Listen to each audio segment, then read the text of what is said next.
Group 1 పై single bench తీర్పును division bench లో సవాలు చేయాలని టీజీపీఎస్సీ నిర్ణయించింది. వివరాలని మా ప్రతినిధి రామకృష్ణని అడిగి తెలుసుకుందాం.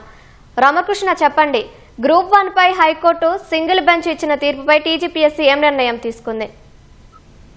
గ్రూప్ 1 ఏదైతే మెయిన్స్ ఫలితాలు ఉన్నాయో వీటికి సంబంధించి ఇచ్చినటువంటి ఫలితాలని ఏవైతే జనరల్ ర్యాంకింగ్స్ ఉన్నాయో వాటిని రద్దు చేస్తూ 3 రోజుల క్రితం హైకోర్టు సింగిల్ బెంచ్ తీర్పు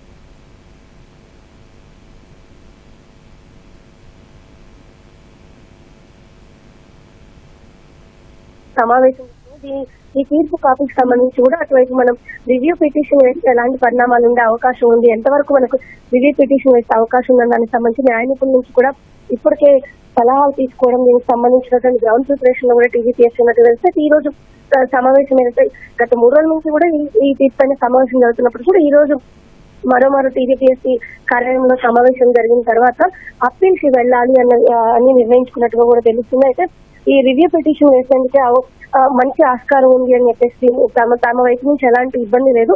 ఏదైతే పేపర్ వాల్యుయేషన్ జరిగిందో ఈ వాల్యుయేషన్ అంతా కూడా సక్రమంగానే నిర్వహించాం, ఎలాంటి ఇబ్బంది లేదు కాబట్టి రివ్యూకి వెళ్దాము అన్న ఉద్దేశంలోనే టీజీపీఎస్సీ ఉన్నట్టు ఈ మేరకు రివ్యూకి వెళ్లాలని నిర్ణయించుకున్నట్టు కూడా సమావేశంలో నిర్ణయించినట్టు తెలిసి అయితే దీనికి సంబంధించి ఇప్పటి వరకు టీజీపీఎస్సీ ఎలాంటి అధికారిక ప్రకటన అయితే వెలువరించలేదు.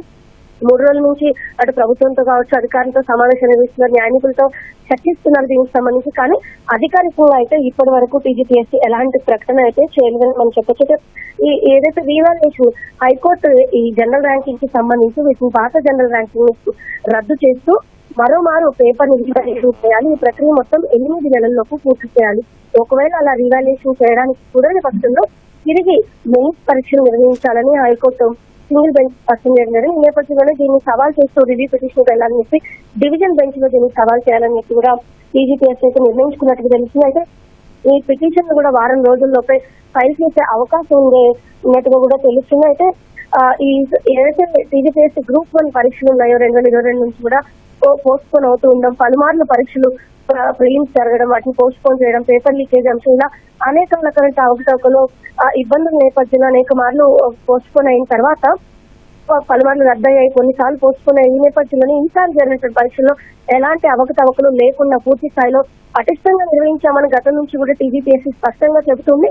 పరీక్ష నిర్వహించడానికి ముందు కూడా విద్యార్థుల నుంచి అభ్యంతరాలు వెలువైనప్పటికీ కూడా తాము చాలా పకడ్బందీగా చర్యలు తీసుకున్నాం, ఎలాంటి ఇబ్బందులు లేకుండా పరీక్ష నిర్వహిస్తాం, తప్పనిసరిగా అభ్యర్థులంతా పరీక్షకు హాజరు కావాలని వాళ్ళకి స్పష్టం చేసి అదే రీతిలో పరీక్షలు చేయడం నిర్వహించింది. ఎలాంటి ఇబ్బందులు ఎదిగినప్పుడు కూడా ప్రిలిమ్స్ అదేవిధంగా మెయిన్స్ రెండింటినీ పూర్తి స్థాయిలో నిర్వహించి ఫలితాలను సైతం విడుదల చేయడం జరిగింది. జనరల్ ర్యాంకింగ్ కూడా విడుదల చేసినట్టే ఏదైతే జనరల్ ర్యాంకింగ్ ని ప్రకటించిన తర్వాత కేవలం 2 సెంటర్ నుంచి 71 మంది మెయిన్స్ లో క్వాలిఫై అవ్వడం కావచ్చు, అనేక రకాల ఇబ్బందులు ఉన్నాయని చెప్పేసి పరీక్షకు హాజరైన వాళ్ళ సంఖ్యలో కూడా మార్పు ఉంది.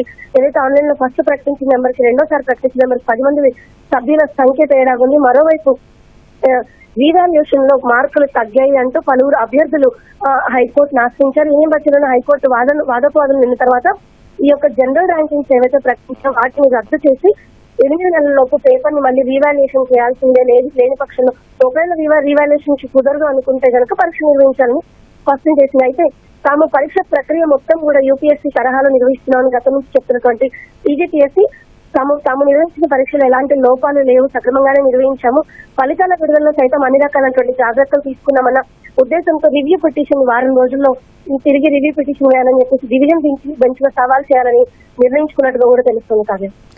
ధన్యవాదాలు రమ్య.